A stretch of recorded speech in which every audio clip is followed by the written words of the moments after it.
True power never begs for attention. It commands it through absolute stillness.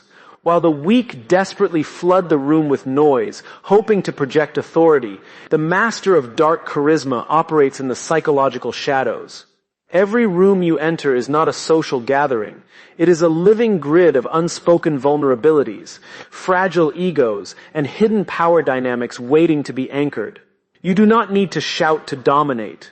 You simply need to decode the room's unwritten script and weaponize your presence. Stop participating in their corporate theater. It is time to become the director. Welcome to the tactical architecture of dark charisma. In any high-stakes environment, the average person instinctively floods the room with nervous energy, filler words, and rapid movements to seek validation. The practitioner of dark charisma does the exact opposite. They deploy the anchoring freeze. By remaining completely still and using calculated, prolonged silence, you immediately shift the gravity of the room toward yourself.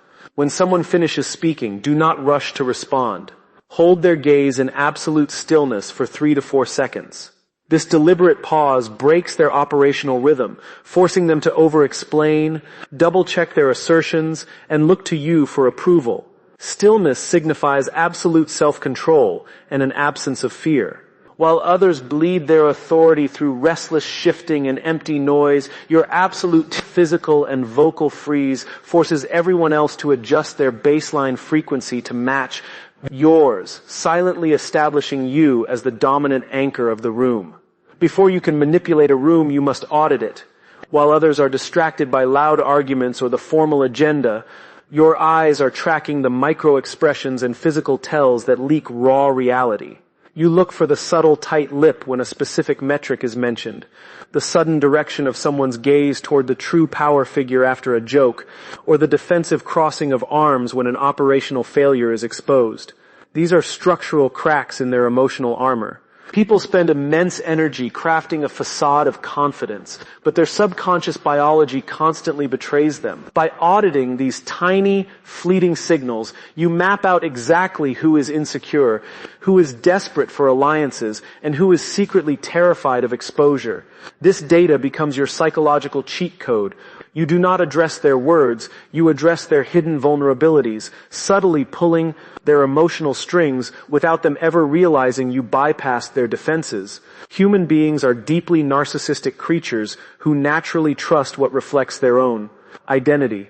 The mirrortrap is a highly sophisticated camouflage mechanism designed to dismantle conscious resistance.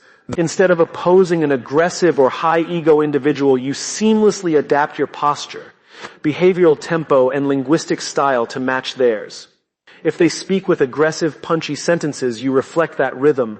If they rely on intellectualized abstractions, you echo their conceptual vocabulary.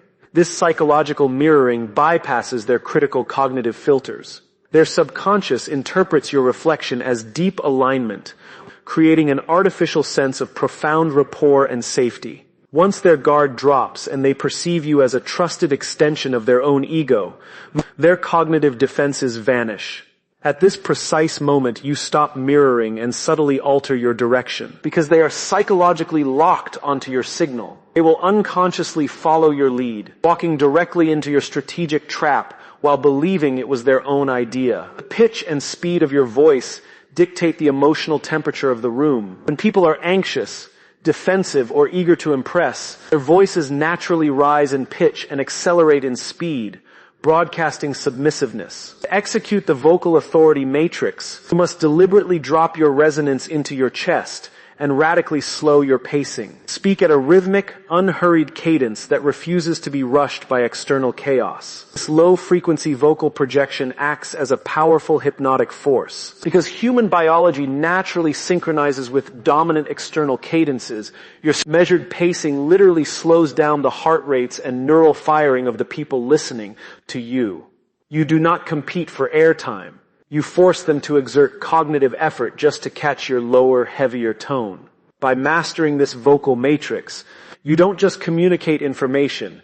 You physically dictate the focus, anxiety levels, and emotional baseline of the entire room through raw acoustic dominance. Most people operate inside a rigid framework of politeness and predictable social norms.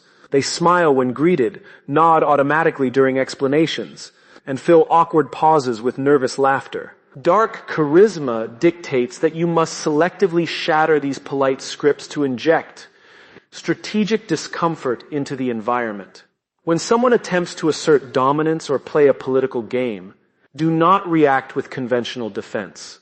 Break the norm. You can do this by maintaining unblinking eye contact without offering an obligatory polite smile or by answering a complex trick question with a simple, flat no, followed by a complete refusal to elaborate. This sudden disruption of the expected social script acts as an intellectual flashbang. Because their brain is hardwired for predictable social reciprocity, your refusal to play along causes an immediate cognitive freeze. They drop their carefully prepared talking points and panic internally, trying to figure out why their standard social tools are failing against you. In that moment of profound disorientation, their psychological armor fractures completely. You have successfully seized the conversational lever, leaving them scrambling for stability while you dictate the rules of engagement from a position of absolute, unpredictable authority. The ultimate measure of dark charisma is not just how you control a room while you are physically standing in it, but how powerfully your psychological footprint lingers after you exit. Average participants exhaust their energy trying to be memorable through constant talking, leaving behind a messy trail of overexposure. The sovereign operator deploys the phantompresence. To achieve this, you must structure your interactions around the psychological principle of scarcity and incomplete narratives. During the entire meeting, you provide high-impact, deeply insightful remarks, but you deliberately withhold your full strategic blueprint. You leave them with an intellectual cliffhanger. When the momentum of the meeting reaches its absolute peak and you have captured everyone's praise, intense focus, you do not linger to socialize or absorb empty praise. You exit the room cleanly, stating a firm, non-negotiable boundary or a high-value upcoming commitment. This abrupt, high-status exit triggers the Zeigarnik effect, the human brain's hardwired obsession with uncompleted tasks and unresolved mysteries. Because you cut the interaction short at its highest emotional point, their minds are forced to loop your words, analyze your body language, and debate your hidden motives long into the night. You become an enigmatic phantom in their thoughts. While you are already executing your next move miles away, the entire room remains mentally trapped in your orbit, obsessing over your presence, analyzing your impact, and unconsciously granting you absolute psychological sovereignty over their future decisions.